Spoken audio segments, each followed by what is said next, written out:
ಲೇ ಅಲ್ಲೇ ನಿಂತ್ಕೋಲೆ. ನಿನ್ನೆ ನೀನ್ ಮಾಡಿರೋ ಕೆಲಸ ನಮ್ ಸರ್ಗೆ ಇಷ್ಟ ಆಗಿಲ್ವಂತೆ. ಇವತ್ತಿನಿಂದ ಕೆಲ್ಸಕ್ಕೆ ಬರಬೇಡ. ಏನು ಮಾಡಬೇಕು ಏನೋ, ನನ್ನ ಹಣೆ ಬರನೇ ಸರಿ ಇಲ್ಲ.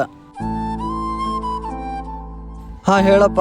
ಮಗ, ಮನೇಲಿ ರೇಷನ್ ಖಾಲಿ ಆಗಿದೆ. ನೀನೇನಾದರೂ ತರಲಿಲ್ಲ ಅಂದ್ರೆ ಎಲ್ಲರೂ ಉಪವಾಸ ಇರಬೇಕಾಗುತ್ತೆ. ಸರಿಯಪ್ಪ, ತೊಗೊಂಬರ್ತೀನಿ. ಇವಾಗ ಏನು ಮಾಡೋದಪ್ಪ, ಕೆಲಸದಿಂದ ಬೇರೆ ತೆಗೆದಿದ್ದಾರೆ. ನಮ್ಮ ಫ್ರೆಂಡಿಗೆ ಕಾಲ್ ಮಾಡಿ ದುಡ್ಡನ್ನು ಕೇಳೋಣ. ಹಲೋ ಮಚ್ಚ, 100 ರೂಪಾಯಿ ಬೇಕಿತ್ಲೆ. ಮನೇಲಿ ರೇಷನ್ ಇರಲಿಲ್ಲ. ಸ್ಯಾಲ್ರಿ ಆದ ತಕ್ಷಣ ಕೊಡ್ತೀನಿ. ಲೇ ಮಚ್ಚ, ನನ್ನ ಹತ್ರ ದುಡ್ಡಿಲ್ಲಲೇ. ಸರಿ ಮಚ್ಚ. ಮಚ್ಚ 100 ರೂಪಾಯಿ ಇದ್ರೆ ಕೊಡ್ತೀಯಾ? ಮನೇಲಿ ರೇಷನ್ ಇರಲಿಲ್ಲ. ಜಸ್ಟ್ ಇವಾಗ ತಾನೇ ನಮ್ಮ ಹುಡುಗಿಗೆ ಐಫೋನ್ ಕೊಡಿಸ್ದಲೆ, ನನ್ನ ಹತ್ರ ದುಡ್ಡಿಲ್ಲ. ಸರಿ ಮಚ್ಚ. ಅಣ್ಣ ತುಂಬ ಹೊಟ್ಟೆ ಐತೆ, ಏನೋ ತಿನ್ನ ಕೊಡ್ಸೋಣ. ಅಯ್ಯೋ, ಇವಾಗ ಏನು ಮಾಡೋದಪ್ಪ, ಜೋಬಲ್ಲಿ ಇರೋದು 50 ರೂಪಾಯಿ. ಸರಿ ಬಾ ತಮ್ಮ, ಹೋಗೋಣ. ಅಣ್ಣ, 1 ಪ್ಲೇಟ್ ವಡಪಾವ್ ಕೊಡಿ. ತಗೊಲಿ ತಮ್ಮ, ತಿನ್ನು.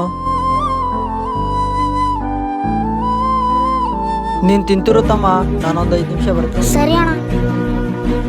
ಹಾಂ ಹೇಳಿ ಸರ್. ನಿನ್ನೆ ನೀವು ಇಂಟರ್ವ್ಯೂ ಕೊಟ್ಟಿದ್ದೀರಲ್ಲ, ಅದರಲ್ಲಿ ಪಾಸ್ ಆಗಿದ್ದೀರಾ. ಹಾಗೆ ನಿಮಗೆ ಬೋನಸ್ ಅಮೌಂಟ್ 10,000 ರೂಪಾಯಿ ಹಾಕಿದೀವಿ. ನಾಳೆ ಬಂದು ಕೆಲ್ಸಕ್ಕೆ ಜಾಯ್ನ್ ಆಗಿ. ತುಂಬ ಟ್ಯಾಂಕ್ಸ್ ಸರ್. ಅಯ್ಯೋ ಪರವಾಗಿಲ್ಲ ಬಿಡಿ ಸರ್. ಯಾರೇ ಇರಲಿ, ನಮಗೆ ಕಷ್ಟ ಇದೆ ಅಂತ ಗೊತ್ತಿದ್ರು ಒಳ್ಳೇದು ಮಾಡಿದ್ರೆ ಒಳ್ಳೇದಾಗಿ ಆಗುತ್ತೆ.